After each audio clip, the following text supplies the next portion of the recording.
Привет из Беларуси. Сею я сегодня целозию. Ну и заодно вам расскажу, как я чуть не загубила свою рассаду. Расскажу и покажу все, как было. Это ж надо, ну, до чего я дошла и додумалась. Ну, смотрите, занятие, конечно, на любителя. Семян в гранулах не было целозии, поэтому пришлось брать вот что есть, то есть в семенах. Ну да, немножко больше целозия, чем петуния, конечно. Петунию вообще, наверное, так не разложишь. А семена целозии похожи на мак по своему размеру. Почему не сею целозию, сразу расскажу вам. Потому что целозия, на мой взгляд, и на мой опыт уже, не любит пикировки. Долго она приживается, и выпады есть после пикировки. Мне понравилось ее растить через кассетную рассаду, то есть без пикировки. Так, рассказываю, что получилось. История такая простая. Вот моя бегония, вы знаете, у меня такая махровая есть, да, маточник. Я обрезала ее, но поскольку она у меня без досветки стояла и ну, склонна она сама по себе, уже лет 5 или 6 живет у меня к мучнистой росе.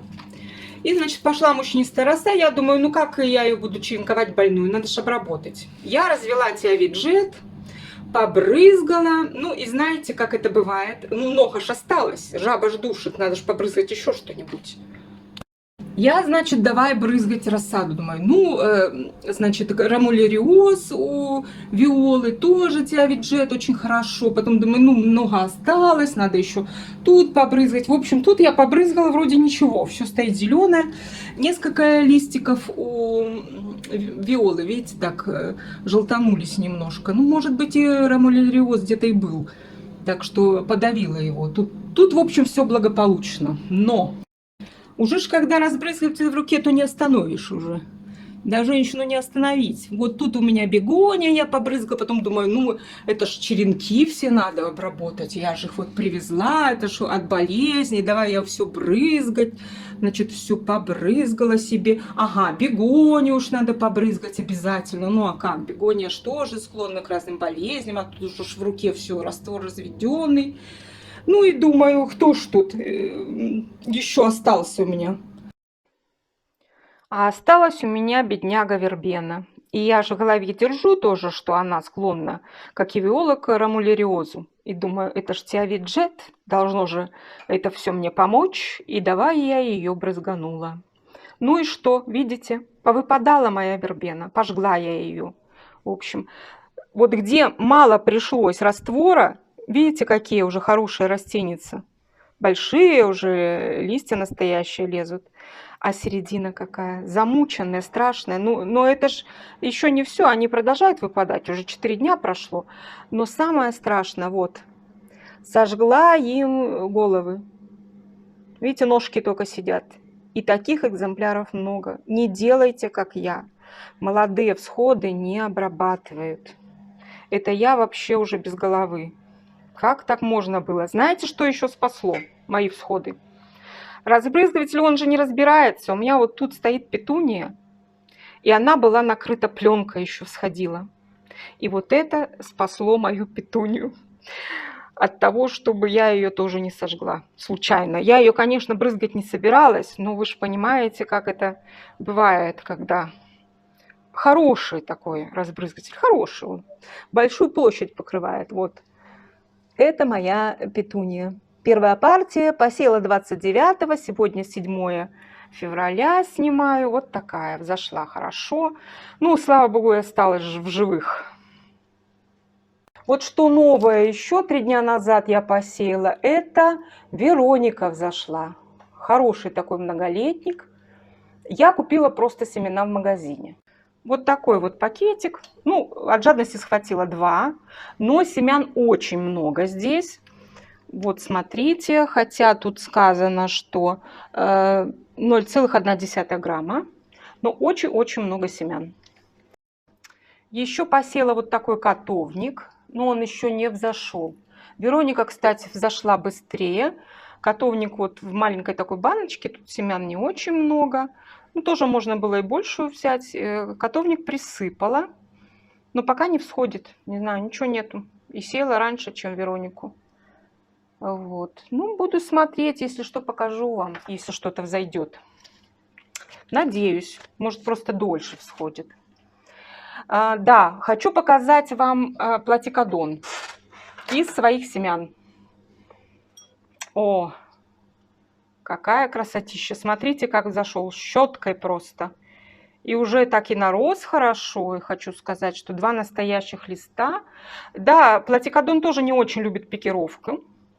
Но поскольку семена свои, да, бесплатные, то их не жалко. А растений очень много, мне даже их столько не надо. И еще много семян осталось у меня. Так что буду пикировать их потом, как перееду в теплицу. Сегодня 8-е, я собираюсь сеять сальвию. Стала ее, в общем-то, раскладывать. Смотрю, что сама ничего не вижу. Земля темная, семена темные. Вот что делать, да?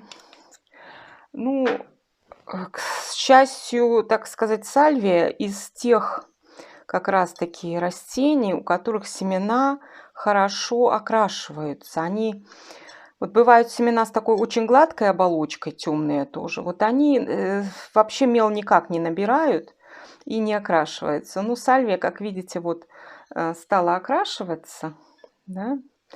И теперь можно будет разложить так, как ты хочешь, и будет видно, где лежит семя, да, а где его нет. Теперь, думаю, вам уже заметно, как лежат семена сальвии, что они окрашены, что так удобно. В общем, пользуйтесь. На сальвии этот способ хорошо подходит. Рано не сею я ее, видите, 8 февраля, а я только вот берусь за сальвию. У меня сорт Ready, он карликовый, зацветает раньше, чем обычная сальвия. Ну, кроме того, сальвия не очень-то любит холод, и в теплицу ее лучше вынести попозже. Сальвия очень хорошо переносит пикировку. Вот одно из таких немногих растений, которые просто не замечают. Но, с другой стороны, в продаже сальвия тоже не ахти как такой, знаете, прибыльный цветок, поэтому много я ее не сею, только для ассортимента. Семена потом буду закрывать и все ставить на прорастание. Можно ее держать в темноте, пока не появятся первые признаки прорастания. Так что, кто хотел сеять со мной сальвию, пожалуйста, присоединяйтесь. Черенки вегетативной петунии пошли уже просто на подоконник. Их место заняла целлозия, стоит, вот всходит. И еще, смотрите, вчера было 7-е, котовник еще не взошел, а сегодня 8-е, и уже первые признаки. Вот дата написана, я и не видела, что 3-го посеяла. 5 дней, в общем, довольно приличная дата для всходов многолетников. Под лампами все хорошо всходит.